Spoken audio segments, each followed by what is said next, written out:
Isa sa mga anyo ng spirit zone ay ang target form. Ang kalamangan nito sa iba ay mayroon itong mahabang saklaw. Ang kahinaan nito ay ang mabilis na paggalaw ng target.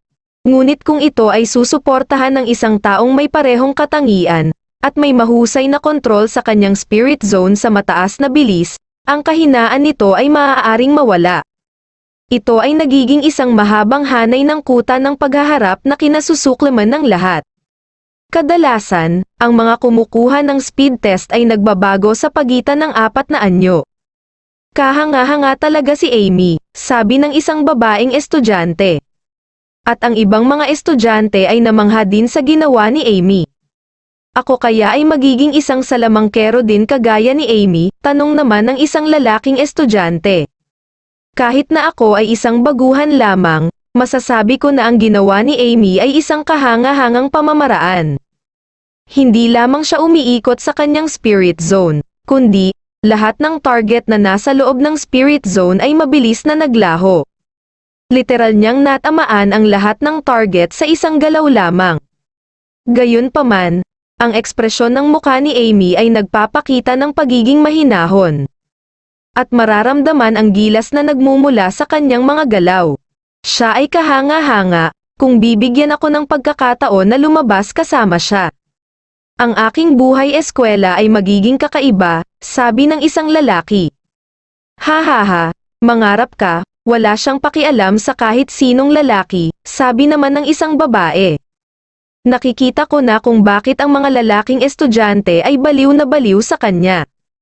Hindi lamang dahil siya ay nagmula sa pinakakilalang pamilya ng Maharlika, kundi dahil siya ay perpekto sa anumang bagay, siya ay isang kahanga-hangang tao.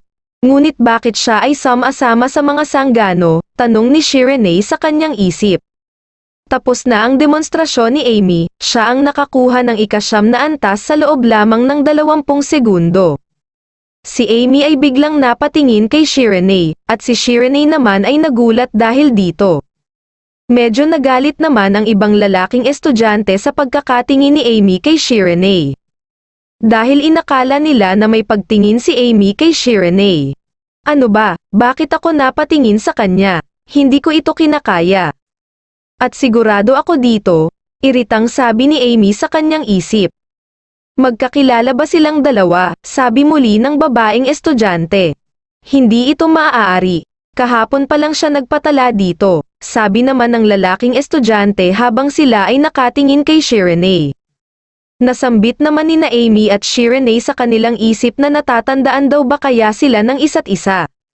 Kapag siya ay nagkalat ng balita tungkol sa aking nakaraan, ito ay magiging isang malaking gulo.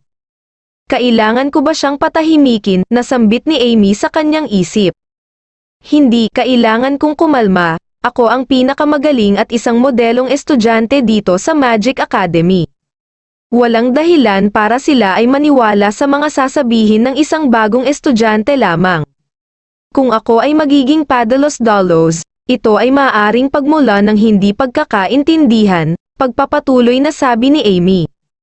Amy, ano bang nangyari sa iyo, bakit sobrang namumula ang iyong mukha? Tanong ng babaeng may kulay kahel na buhok kay Amy.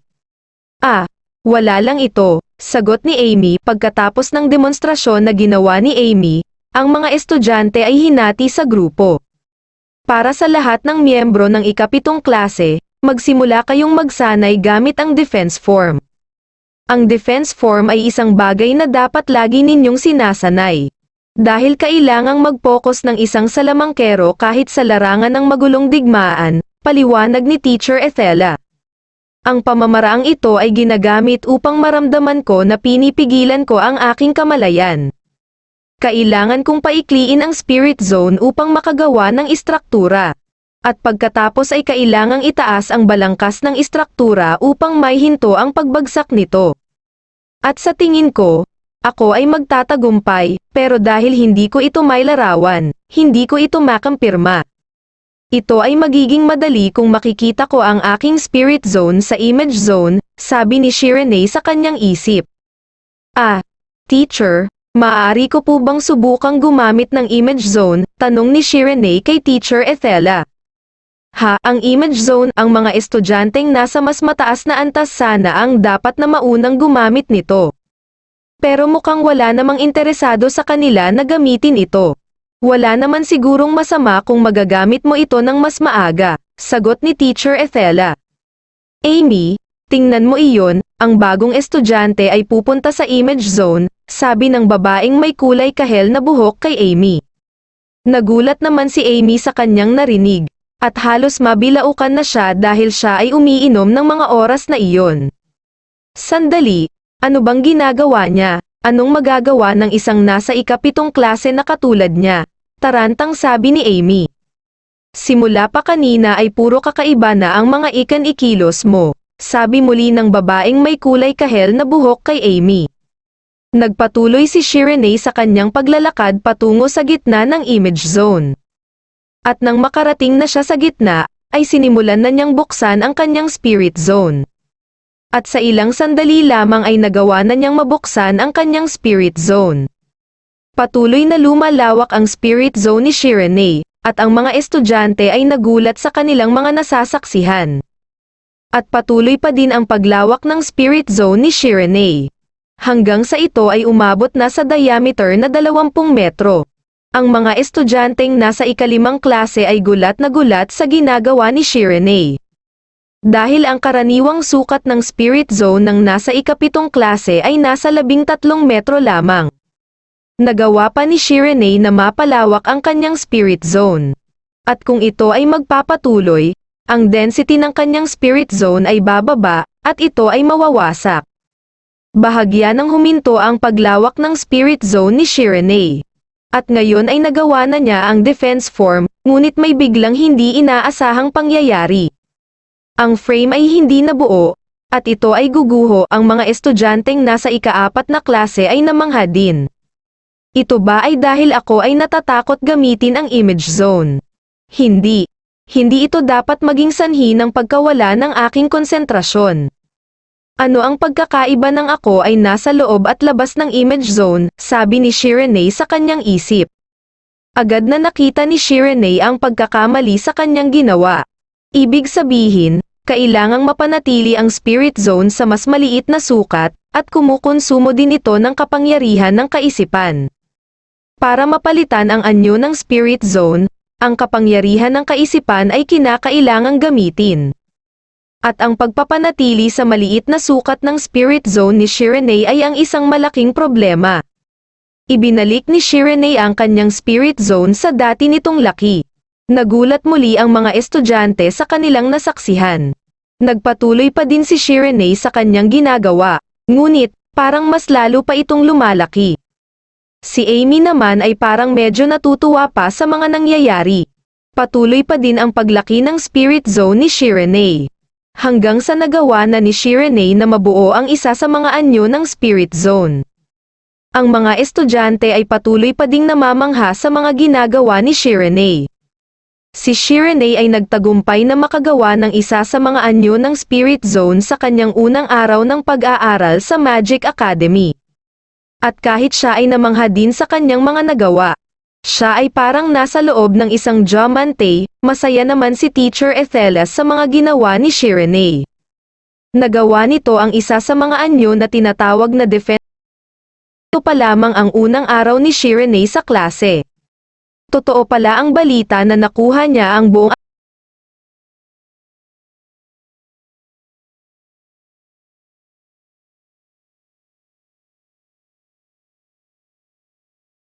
nawala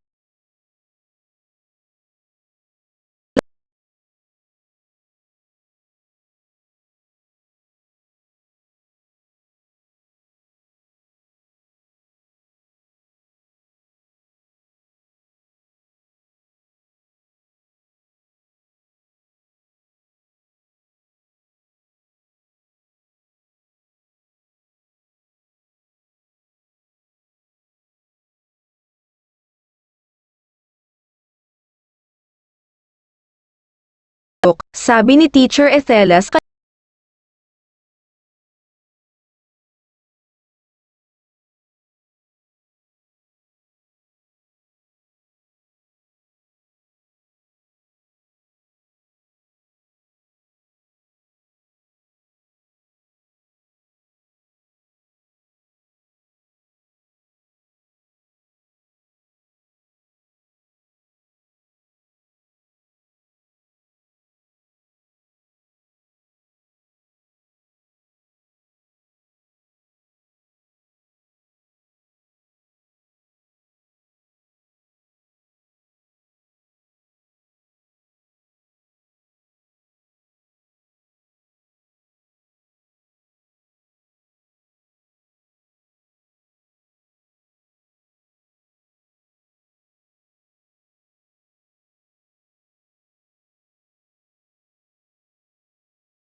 magsasabi sa amin ng isang nakakatuwang kwento.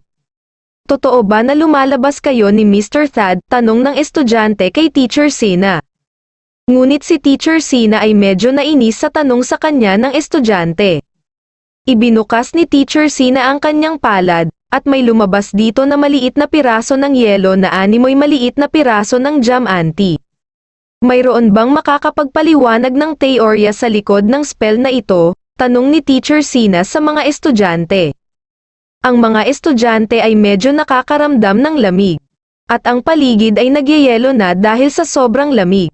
Teacher, nilalamig po ako, sabi ng isang babae kay Teacher Sina. Ang dahilan kung bakit kayo ay nakakaramdam ng lamig ay dahil kayo ay kulang sa enerhiya. Ngunit, ang salitang malamig na enerhiya ay wala sa mundong ito. Sa makatuwid, habang ang temperatura ay maaaring tumaas ng walang hanggan. Hindi ito maaaring bumaba ng walang katiyakan, ang estado na kung saan ang enerhiya ay tumama sa zero. At ito ay tinatawag na absolute zero, kung kukuha tayo ng kaunting enerhiya mula sa silid na ito. Madali tayong makakagawa ng mga bagay na tulad ng yelo. Ngunit kung hahatiin natin ito sa maliliit na piraso, at tayo ay lilikha ng isang kasalukuyang convection. Ano sa inyong palagay ang mangyayari? Ang sagot ay, maaari tayong lumikha ng mga temperatura na sapat ang lamig upang pumatay ng isang tao. Katulad na lamang nitong aking ginawa, at sa mga ganitong kaso. Paano nakaka-absorb ng enerhiya ang isang salamangkero nang walang anumang ginagamit na kagamitan? At paano tayo makakagawa ng isang salamangka? Kinokontrol ng salamangkero ang mundong nasa loob ng kanyang spirit zone. Kahit na ito ay maliit lamang, sa loob ng mundong ito, ang salamangkero lamang ang naghahari dito.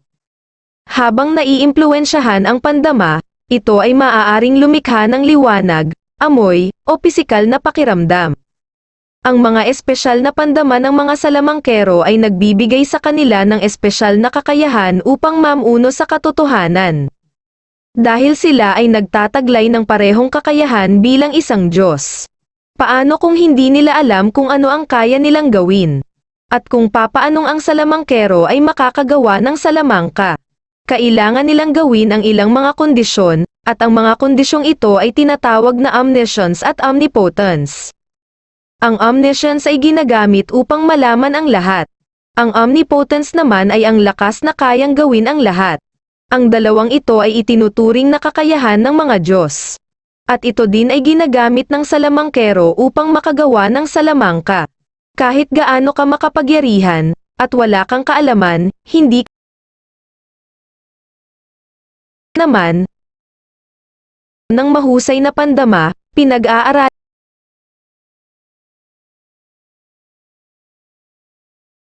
ang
Biglang bumalik sa alaala ni Shirley ang mga nangyari 5 taon na ang nakalipas.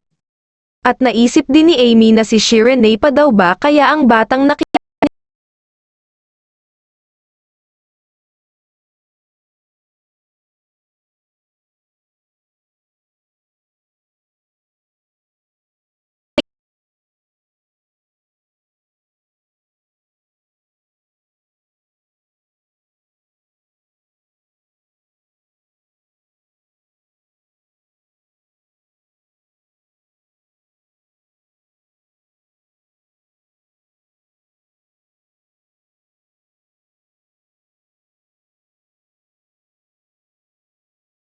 sila inutusan. Paliwanag muli ni Amy, hindi ba sinabi mo na may gusto kang makita, putol na sabi ni Shirley. Hindi. Kalimutan mo na iyon, wala akong ibig sabihin sa aking mga sinabi. Sa simula pa lamang ay wala na talaga akong interes sa mga lalaki, pagpapatuloy ni Amy. Dinala mo ba ako sa lugar na ito para lamang sabihin sa akin iyan, tanong muli ni Shirley kay Amy. Siyempre hindi, bakit ba ako nagpapaliwanag sa iyo? Naisip ni Shirley na si Amy daw ba kaya ay nag-aalala dahil baka ikalat niya ang mga balita tungkol sa kanya. Ang kailangan mo lamang gawin ay humingi ka sa akin ng tawad ngayon. Naiintindihan ko na ninanais mong makalimutan ko ang nakaraan, sabi muli ni Shirley. Pagkatapos ng lahat, ikaw ang may pinakamataas na grado sa buong intermediate class. At ikaw ay sobrang kilala, pero hindi na natin mababago pa ang mga nangyari na. Imbes na ikaw ay magdahilan, hindi ba mas mabuting humingi ka na lang ng tawad? At tapusin na ang lahat ng ito, at sa aking palagay ay iyan ang iyong tamang gawin, pagpapatuloy ni Shirley. Natulala naman si Amy dahil sa mga sinabi ni Shirley. At naisip ni Amy na magaling talagang magsalita si Shirley. Sinasabi niya ang mga tamang bagay upang mapahiya ang ibang tao at upang mas maitaas ang kanyang sarili sa mga ito. At ang lakas naman ng loob ni Shirley para makipag-away sa kanya. Ako, hihingi ng tawad sa iyo, anong mapapala sa paghingi ko ng tawad sa iyo, seryosong sabi ni Amy. Ha, anong sinabi mo? Gulat na sabi ni Shirley. Ang ibig kong sabihin ay, sabihin na nating ako ay hihingi ng tawad sa iyo. Nakakasiguro ba ako na hindi mo ako ipagkakanulo pagkatapos kong humingi ng tawad sa iyo? At kapag ako ay humingi sa iyo ng tawad, ay ibig sabihin noon ay inaamin ko na ang nangyari sa nakaraan ay talagang ako ang gumawa. Hindi ba mas magiging masama para sa akin ang sitwasyon na iyon, seryosong sabi ni Amy. Kailangan mo bang makakuha ng isang bagay mula sa paghingi ng tawad? Ang paghingi ng tawad ay ang pinakamababang asal para sa ibang taong iyong nasaktan. Hindi ito isang bagay na ginagawa mo para lamang makuha mo ang isang bagay, sabi muli ni Shirley. Ha, nakikita ko na wala kang ideya kung papaano gumagana ang mundo. Walang dahilan upang ako ay maglaan ng panahon para dito kung ako ay walang mapapala.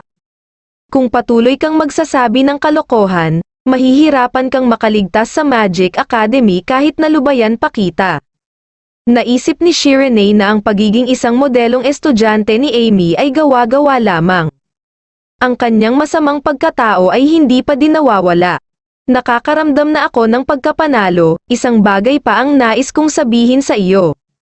Alam mo ba kung ano ang pinaka nakakatakot sa buong Magic Academy?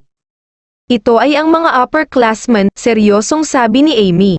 At parang medyo nakaramdam ng takot si Shirley dahil sa mga sinabi ni Amy. Kapag may ginawa kang masama sa kanila, hindi lamang lahat ng mga estudyante nasa mataas na antas ang iyong magiging kaaway. Kundi pati na din ang iyong mga kasamahan sa klase. At ang katotohanang ikaw ay isang ordinaryong tao ay lalabas. Kapag nangyari iyon, ikaw ay mapapatalsik sa eskwelahan, sabi muli ni Amy. Natatakot ka na ipagkalat ko ang tungkol sa iyo, kaya susubukan mong ako ay mapatalsik, sagot naman ni Shirley. Hindi pa naman kaagad, sinasabi ko lamang na maghihintay ako. Kukumpirmahin ko lamang kung gaano ka mapagkakatiwalaang tao, sabi muli ni Amy. Anong ibig mong sabihin? Tanong ni Shirley kay Amy. Simula sa araw na ito, dadalhan mo ako ng kape araw-araw. Makikita ko kung gaano ka mapagkakatiwalaan, habang ginagawa mo ang aking mga kondisyon. Batay sa aking mga narinig, ikaw ay nakapasok sa Magic Academy sa pamamagitan ng espesyal na rekomendasyon. Para sa isang ordinaryong tao na malayo ang naabot, ito ay magiging napakahirap. Hindi ba nakakadurog ng puso ang mapatalsik pagpapatuloy ni Amy? Ayos lang, kung magagawa kong magkaroon ng kredibilidad sa mga masamang gawain, gagawin ko ito, mahinahong sagot ni Shireenay. Magaling, ayusin mo ang iyong pag-uugali.